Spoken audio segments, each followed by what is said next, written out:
আবার একটি নতুন ওয়াটার কালার টিউটোরিয়াল নিয়ে আপনাদের সামনে আমি উপস্থিত হয়েছি। আপনাদের দাদা রণজিৎ বিশ্বাস। আপনারা দেখছেন আমার চ্যানেল রণজিৎ বিশ্বাস আর্ট। আজকে আমি দুটো ঘর আপনাদের ড্রয়িং করে এবং ওয়াটার কালার করে দেখাবো। দুখানা ঘর দুরকম দুরকম বলতে কেমন, একটি হলো মাটির কুড়ে ঘর, একটি হলো পাকা ইটের ঘর। একটা টালি ছাউনি থাকবে আর একটা খড়ের ছাউনি থাকবে।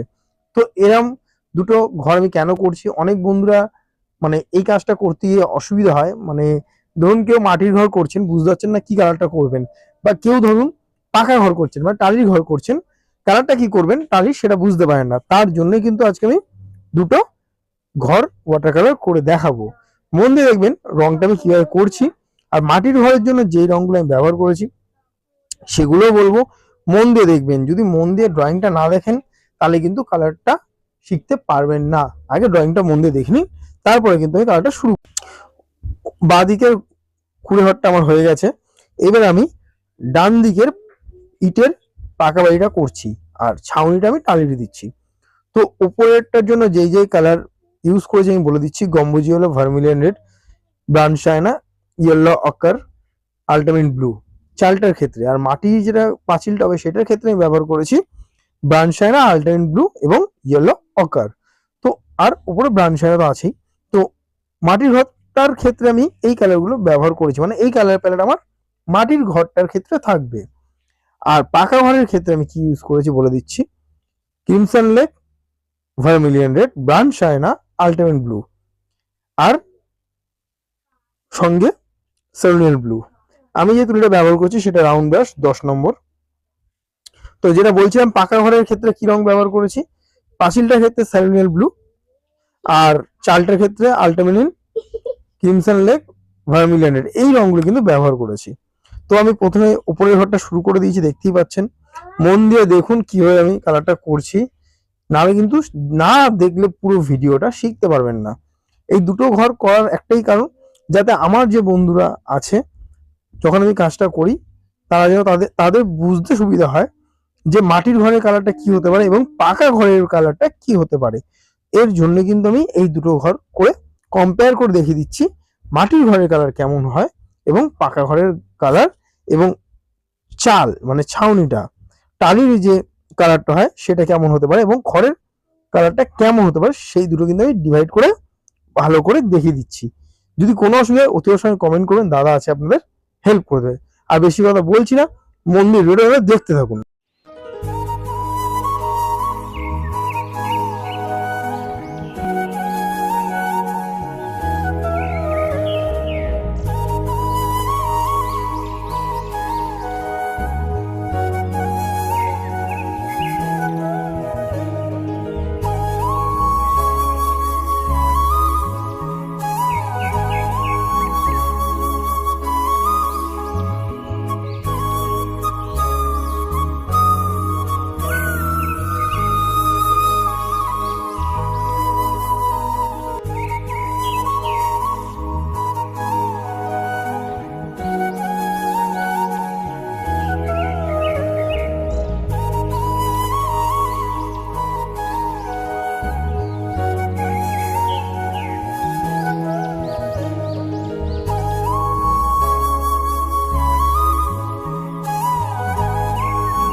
অসংখ্য অসংখ্য ধন্যবাদ এত ধৈর্য সহকারে পুরো ভিডিওটা দেখার জন্য।